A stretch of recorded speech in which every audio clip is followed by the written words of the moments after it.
Okay, Gemini Rising. In about 18 months, you'll understand what this video was really about. I'm Sook. You're awesome. Let's talk about it. Now, if you're old enough to remember, I want you to think about the time period between 2007 and 2009. What were the major themes that happened in that time for you? That narrative, that thread is now weaving its way back into your life. We're basically seeing the repetition of a pattern. The South Node is moving into your third house of Leo, and the North Node is moving into your ninth house of Aquarius. And this is significant because for the next 18 months, you will experience eclipses in this area of your chart. The nodes moving into the third and the ninth, respectively, it's very subtle. I'm sure you haven't even noticed yet. But as we experience more eclipses and they roll out, they'll be activating this area of the chart for you, and you may experience major beginnings or major endings. First up, let's nest this in some context. Aquarius can mean a lot of things. It can mean the future, the innovation of technology, for example. But think about it like the ideology of individualism. All the individuals that make up and determine the cultural zeitgeist, as opposed to Leo, which is much more about the individual and the cult of personality. In other words, you can think of Leo like the king, the leader, the politician, the dictator, so on and so forth, and Aquarius like the collective that they might rule over. With the South Node moving into your third house of Leo, this is very much an audit of what is not working when it comes to the settings of your mind, the facts that you gather, the evidence you gather in your local environment, the relationships with people in that local environment. Having a Leo third house, sometimes that can mean that you can get rather caught up in the local politics and the local gossip. Think about the South Node moving into this area and basically burning the lies away, incinerating anything that isn't working for you, identifying coping mechanisms or things that you've become too comfortable with that aren't serving you anymore. Coping mechanisms, comfort zones. The South Node moving into your third house, for many of you, that might mean taking the seat of consciousness and listening to the gremlins of your mind. How are you actually speaking to yourself?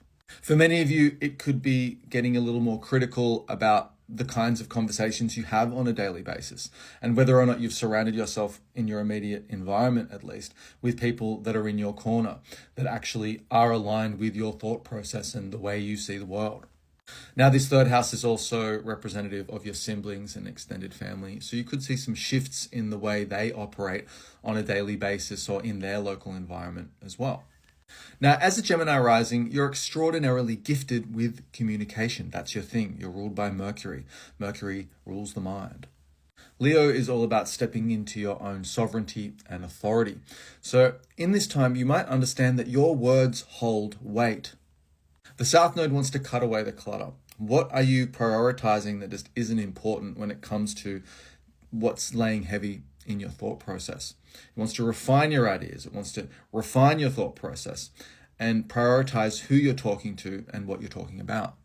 Much less about the individual and being validated and recognized for who you are in that local environment, and reaching out of your comfort zone and dreaming bigger. Dream big times two, potentially taking on new skills, learning new things, and talking to new people.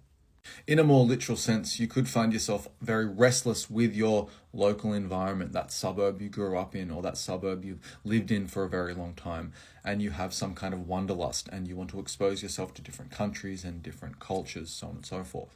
And honestly, that wouldn't surprise me at all with Uranus, the planet of aviation, in your first house, and Jupiter currently in your third house of locality. That Jupiter rules your 10th house of career. So, traveling for work, traveling long distances for work, overseas potentially. So this could actually mean you're flying to conferences, flying to network with other people, connecting with more like-minded people.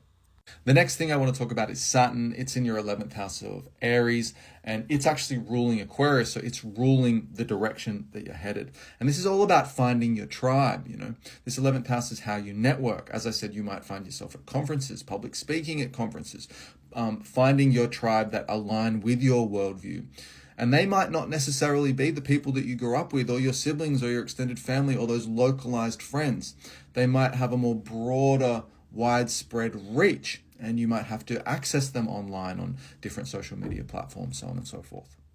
Both Saturn and Neptune are in Aries, and this is like having your foot on the gas and a foot on the brake at the same time. Again, it's kind of a messy urgency to, I need to find my tribe, I need to find people that share common ethics, share common ideologies. And so there's this thirst to find that and build that structure. And this is what the North Node is about. The more you kind of get your thoughts and ideas out there, broadcast them to a wider audience, the more your vision will actually compound and become more attainable potentially. And if it doesn't become more attainable, you become more comfortable or rewarded with pursuing this North Node. North Node, it's like an instinct that provides you with a feeling of momentum. It has an insatiable hunger. We're kind of addicted to move towards it. Now, the only catch is once we start moving towards it, we can't move back because of that South Node. It's like getting rid of the old you. Now again, Aquarius is all about the cultural zeitgeist, the progression of technology, how the culture interfaces with technology. And this ninth house is your vision of the future, your connection with spirituality, your connection with higher learning. Maybe some of you are leaving your local environment and you're actually going off to college, or potentially, as I said, many of you are traveling overseas, potentially even moving overseas. One thing that's really important to highlight about Aquarius is that it's very provocative. It's not just saying things because it's trendy or it wants to be popular. It's saying things that actually challenge the status quo. It can see the decay of the establishment and it can actually question the norms. In this time, what your perceptions are will inform your judgments, and your judgments will inform your ideas. And broadcasting those ideas might actually rustle a few feathers. And don't be scared to piss some people off. You're not here to be everyone's best friend. You're here to actually say and talk about what you perceive. What is the truth? Now, the truth isn't always popular. And this Leo third house doesn't really want to rock the boat. It wants to be recognized and validated. So it's not out there trying to question people's worldview. Aquarius, on the other hand, is all about doing that. And it can be very original, very experimental, and again, very provocative. So you might feel very unfamiliar voicing things that you've thought about for a very long time, letting people know this is your actual stance on something. This is how you see the world. And again, it might piss some people off, but that's okay. You know, that's not your problem. That's their problem. As a thank you for watching this entire video, and if you would like to dive a little deeper, please feel free to send me a DM. I'll send you a coupon code for 30 Australian dollars off my natal and birth chart readings exclusively for new clients. Only love, positive vibes always. Hope that helps. Go bye.